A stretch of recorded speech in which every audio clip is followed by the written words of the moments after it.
Good morning. आज बेटा हम एक्सरसाइज 8.8 करेंगे, यानी एक्सरसाइज 8.8। इससे पहले हमने एक्सरसाइज 8 की कुछ बेसिक बातें जानी थी और आज हम एक्सरसाइज 8.8 करेंगे। और इसका आज का हमारा पहला क्वेश्चन है कि क्या 0 परमेय संख्या है?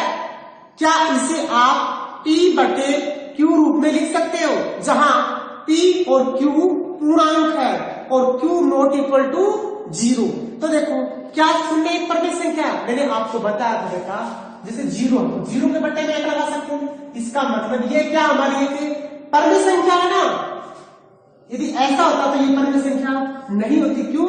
क्योंकि Q बराबर क्या होगा यहाँ पे 0, और Q बराबर 0 हो जाता तो वो हमारी वैसे ही परमेय संख्या नहीं होती। तो ये पूछ रहा है कि 0 क्या एक परमेय संख्या है? तो हाँ, 0 एक परमेय संख्या है। यानी क्या लगा सकते हो यहाँ पे? हाँ, 0 एक परमेय संख्या है। यानी 0 क्या आ गई थी? परमेय संख्या आ गई ना। इसे आप P बटे Q रूप में लिख सकते हैं। लिख सकते हैं ना P बटे Q। तो जहां P और Q पूर्णांक है तो लिख सकते हैं ना। बताओ क्या लिखेंगे?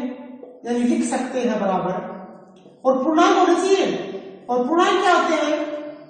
ये संख्याएं जो माइनस और प्लस दोनों की होती है, यानी धनात्मक भी होती है, ऋणात्मक भी होती है। तो 0 बटे 1 भी लिख सकते हैं, ये भी एक पूर्ण संख्या है, परमेय संख्या है। 0 बटे -1 ये भी एक क्या परमेय संख्या है। 0 बटे 2 ये भी एक परमेय संख्या है। 0 बटे -2 ये भी एक परमेय संख्या है। अब देखो 0 और 1 दोनों पूर्णांक है ना। 0 -1 भी पूर्णांक है, 0 व 2 भी पूर्णांक है, यानी माइनस और प्लस दोनों की आ रही है ना, इसलिए तो पूर्णांक तो पक्का ही है। और Q बराबर देखो किसी में भी 0 नहीं है, तो हम लिख सकते हैं ना। यानी हाँ, 0 एक परमेय संख्या है।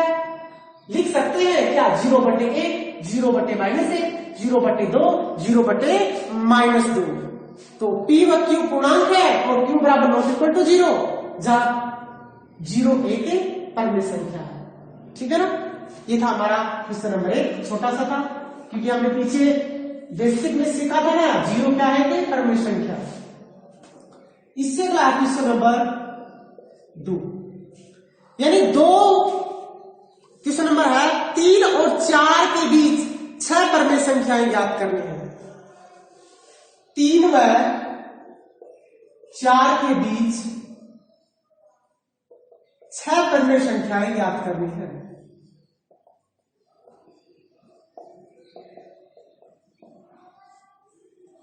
बेटा जब हमें परमेय संख्याएं ज्ञात करनी हो ना, बीच की परमेय संख्याएं ज्ञात करनी हो, तो आपने कक्षा 8 में पीछे सीखा होगा कि मध्य परमेय संख्या ज्ञात करने के लिए फॉर्मूला काम में लेते थे, x प्लस y बटे 2 लेते थे ना।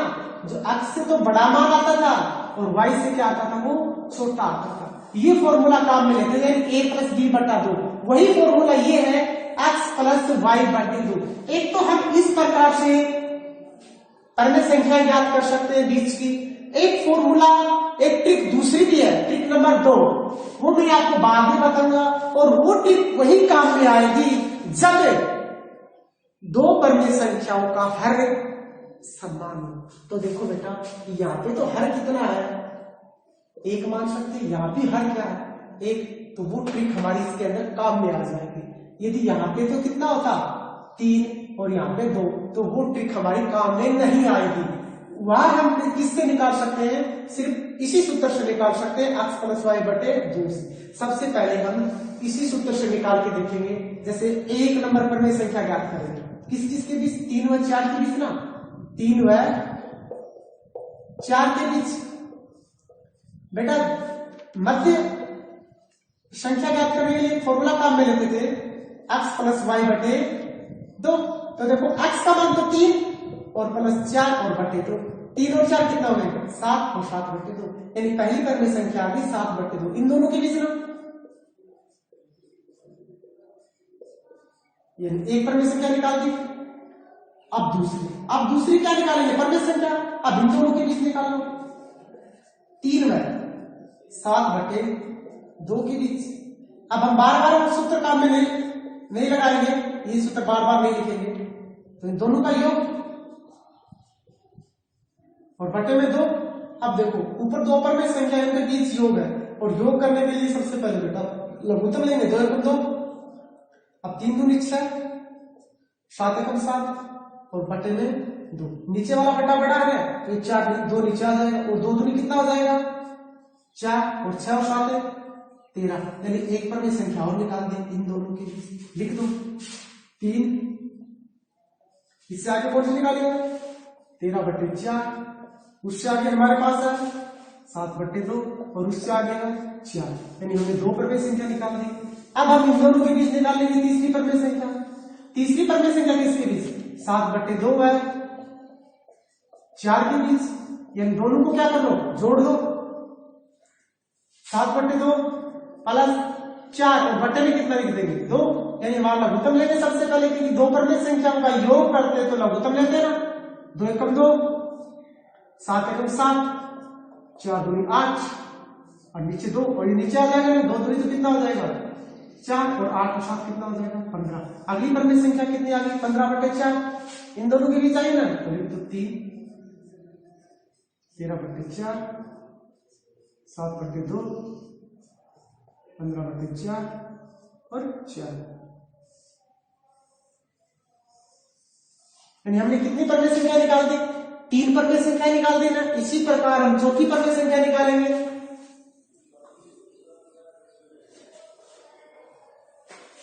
और चौथी पर में संख्या निकालेंगे तो किस किस के बीच निकालेंगे, चौथी पर में संख्या इन दोनों के बीच निकाल लेंगे, 3 व 13 बटे 4 के बीच निकाल लो बेटा, 3 प्लस 13 बटे 4 और बटे में कितना आएगा 2 आएगा, तो ऊपर 2 पर में संख्या योग कर लेंगे, 4 एकम 4 लघुत्तम लेंगे सबसे पहले, 4 से 12, 13 एकम 13 और बटे में 2 है 25 बटे, ये नीचे 4 दूनी 8, यानी एक पर में संख्या और निकाल दी, किनके बीच इन दोनों के बीच रख दो 3, 25 बटे 8, 13 बटे 4, 7 बटे 2, 15 बटे 4 और 4, यानी हमने कितनी पर में संख्या निकाल दी 4 पर में संख्या निकाल दी। इसी प्रकार हम 5वीं पर में संख्या निकाल देंगे, और 5वीं पर में संख्या इन दोनों के बीच निकाल दो, 15 बटे 4 हुआ 4 का 90 या 20 एक ही बात है, दोनों का योग कर लेना 15 बटे 4 प्लस 4 और बटे में कितना 2 ना, तो 4 एकम 4, 15 एकम 15, 4 चौका 16 और बटे में 2 है ना, तो 4 दूनी नीचे वाला तो 8 हो जाएगा, 6 15 दूनी 30 31, यानी 31 बटे 8। एक पर में संख्या और निकाल दी, किस किस के बीच निकाली इन दोनों के बीच में, तो रख देंगे 3, 25 बटे 8, 13 बटे 4, 7 बटे 2, 15 बटे 4, 31 बटे 8 और 4, यानी इसी प्रकार हमने 5 पर में संख्या निकाल दी। और अब हम कौन से निकाल सकते हैं, छठी पर में संख्या निकाल सकते हैं, और छठी इन दोनों के बीच निकाल दो, 3 व 25 बटे 8 के बीच या मध्य एक ही बात है, इन दोनों का योग कर लेंगे और 2 का भाग दे देंगे। सबसे पहले लघुत्तम में 8 एकम 8, 8 या 24 प्लस का 25 और बट्टे में 2 ना, अब 8 दूनी तो कितना हो जाएगा 16 और 25 और 24 कितना हो जाएगा 49, यानी 49 बटे 16 इन दोनों के बीच लिख देंगे। 3 49 बटे 16, 25 बटे 8, 13 बटे 4, 7 बटे 2, 15 बटे 4, 31 बटे 8 और 4, यानी हमने बेटा सभी पर में संख्याएं निकाल दी है। ठीक है ना। इसी प्रकार आपने 8th क्लास में निकाला था, इसीलिए मैंने आपको जल्दी जल्दी बता दिया। यानी हम निकाल सकते हैं 20 पर में संख्या, अब तो आपको याद आ गई होगी। अब देखो, यदि हमारे पास हर समान हो तो कैसे निकालेंगे, टाइप नंबर 2, इसके ऊपर ध्यान देना। टाइप नंबर 2 यानी जब क्या समान हो, हर समान हो, तभी काम में आएगी। जैसे पहले हमारा क्वेश्चन है 3 व 4 के बीच कोई 6 परमेय संख्या। तो देखो कितनी 6 परमेय संख्या देखनी है ना, किसके बीच 3 व 4 के बीच। तो देखो सबसे पहले आपको क्या करना बेटा, जितनी परमेय संख्या निकालनी है ना उनको ध्यान में रखना है। जैसे 5 निकालनी तो 5, 3 निकाल, बस वो चीज आपके दिमाग में होनी चाहिए, उससे एक अधिक करना है और एक अधिक करके जो हमें परमेय संख्या दी गई है उनके अंश हर से गुणा करते हैं। देखो कैसे, हम लिखेंगे 3 व 4 के, इतना तो लिख देंगे, अंश व हर से। देखो आप तुल्य भिन्न निकालते थे तो क्या करते थे, वैसे ही करना है। 3 व 4 के अंश व हर से कितने से गुणा करेंगे, जितनी परमेय संख्याएं पूछी ना उससे एक अधिक कर दो।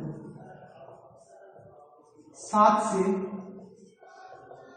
गुणा करने पर, यानी 6 7 से गुणा कर देना, 3 और बटे 1, 1 तो मान सकते हैं ना, यानी ऊपर भी 7 से और नीचे भी 7 से।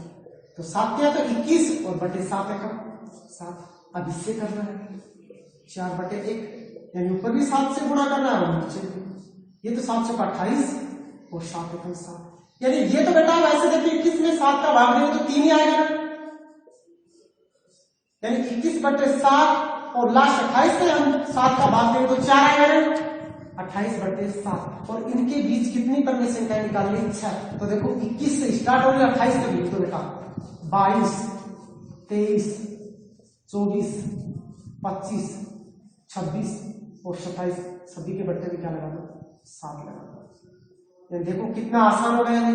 कब, जब हमें हर क्या दिया गया हो, दोनों का समान दिया गया है। इसी प्रकार ये क्वेश्चन आपकी बुक के अंदर दिया भी गया है, क्वेश्चन नंबर, मैं देख रहा हूं 3, 3 बटे 5 व 4 बटे 5 के बीच 5 परमेय संख्या है। क्वेश्चन नंबर 3 क्या दिया गया है, 3 बटे 5 व 4 बटे 5 के बीच कितनी 5 परमेय संख्या है, 5 परमेय संख्या है। 3 बटे 5 और 4 बटे 5 के बीच। तो देखो मैंने आपको क्या बताया था, सबसे पहले लिखेंगे 3 बटे 5 व 4 बटे 5 के अंश व हर से, यानी दोनों का हर समान, इसीलिए वो विधि लगा रहे हैं। 3 बटे 5 व 4 बटे 5 के अंश व हर से किसको गुणा करेंगे बेटा, देखो कितनी परमेय संख्या है, 5 ना, यानी 5 प्लस 1 यानी कितनी हो जाएगी, 6 से गुणा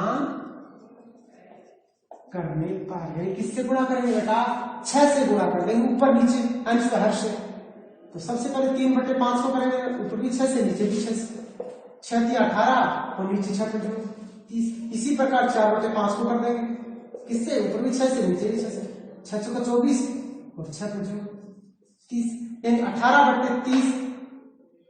तो 3 बटे 5 के लिए आ गया, 24 बटे 30, 4 बटे 5 के लिए आ गया। इन दोनों के बीच निकाल लिया ना, 18 बटे 30 तो, और लास्ट वाली 24 बटे 30। तो इससे अगली कौन सी आएगी बेटा, 19 बटे 30। इससे अगली कौन सी आएगी, 20 बटे 30। इससे अगली आ जाएगी बेटा 21 बटे 30। इसी प्रकार आ जाएगी 22 बटे 30 और इसी प्रकार आ जाएगी 23 बटे 30 और लास्ट होगी 24 बटे 30। यानी ये हमने निकाल दिया गया है, ठीक है ना। जब इनका क्या हो, हर समान हो, तो ये विधि हम काम में ले सकते हैं बेटा, आसानी रहेगी, जल्दी से निकाल देंगे। यदि यहाँ पे हर समान नहीं आता, यदि इसका ये उल्टा होता बेटा, 5 बटे 4 होता, तो इस विधि से हम नहीं निकाल पाते। बाद में हमें यही विधि काम में लेनी होगी, x प्लस वाई बटे 2। ये चीज आप ध्यान में रखना, ठीक है ना। और आपकी किताब में हर समान ही दिया गया है, जो भी 2 परमेय संख्या 20 की परमेय संख्याएं पूछिए, इसमें हर समान दिया गया है, और हर समान दिया गया है तो हम डायरेक्ट हम सीधा इसको निकाल सकते हैं। और आज का इस एक्सरसाइज का ये लास्ट और चौथा क्वेश्चन है, क्वेश्चन नंबर 4। क्वेश्चन नंबर 4 में असत्य व सत्य बताना है और उनका कारण भी देना। पहला दिया गया है प्रत्येक प्राप्त संख्या एक पूर्ण संख्या होती है। क्या कर रहा है, आपको सिर्फ सत्य व असत्य बताना, मैं आपको समझा रहा हूं कि प्रत्येक प्राप्त नेचुरल नंबर क्या होते हैं बेटा, 1 2 3 4, बता रहे बता रहे ये चीजें, यानी ये क्या होते हैं, अनंत तक जाते हैं। और पूर्ण संख्या क्या होती है, जो 0 सम्मिलित हो जाता है, जो 0 सम्मिलित हो जाता है। तो क्वेश्चन में क्या कह रहा है कि प्रत्येक प्राप्त संख्या, यानी प्रत्येक प्राप्त संख्या एक पूर्ण संख्या होती है। हाँ देख लो, ये तो 1 2 3 ये पूर्ण संख्या में भी, यानी प्रत्येक प्राप्त संख्या एक पूर्ण संख्या होती है। यदि उल्टा होता कि प्रत्येक पूर्ण संख्या एक प्राप्त संख्या होती है, वो गलत हो जाता है, क्योंकि यहाँ तो 0 यहाँ पर तो 0 नहीं है। इसीलिए प्रत्येक प्राप्त संख्या एक पूर्ण संख्या, तो ये बात क्या हमारी सत्य है। आप लिख सकते हो सत्य है, क्योंकि प्रत्येक प्राप्त संख्या एक पूर्ण संख्या होती है। इसके अंदर नंबर 4 के अंदर पार्ट नंबर 2 दिया गया है, प्रत्येक पूर्णांक एक पूर्ण संख्या होती है। प्रत्येक पूर्णांक, अब पूर्णांक क्या होते हैं बेटा, पूर्णांक में तो धनात्मक भी संख्या आएगी तो ऋणात्मक भी आएगी, ये तो होता ना, यानी प्लस वाली भी आएंगी तो माइनस वाली भी, दोनों प्रकार की संख्या आएंगी बेटा। वो तो हमारा क्या होता है, पूर्णांक होता है। और ये कह रहा है कि प्रत्येक पूर्णांक में एक पूर्ण संख्या होती है, नहीं, क्योंकि बेटा पूर्ण संख्या तो ना सभी क्या होती है, 0 से क्या होती है, बड़ी होती है ना, 0 से आगे आगे चलती जाती है। और पूर्णांक में तो बेटा 0 से छोटी भी तो आएंगी, माइनस की भी तो आएंगी। इसलिए क्या नहीं होगा, प्रत्येक पूर्णांक एक पूर्ण संख्या नहीं होती। तो ये बात क्या बेटा, असत्य है। और इसके अंदर तीसरा दिया गया है, प्रत्येक परमेय संख्या एक पूर्ण संख्या होती है।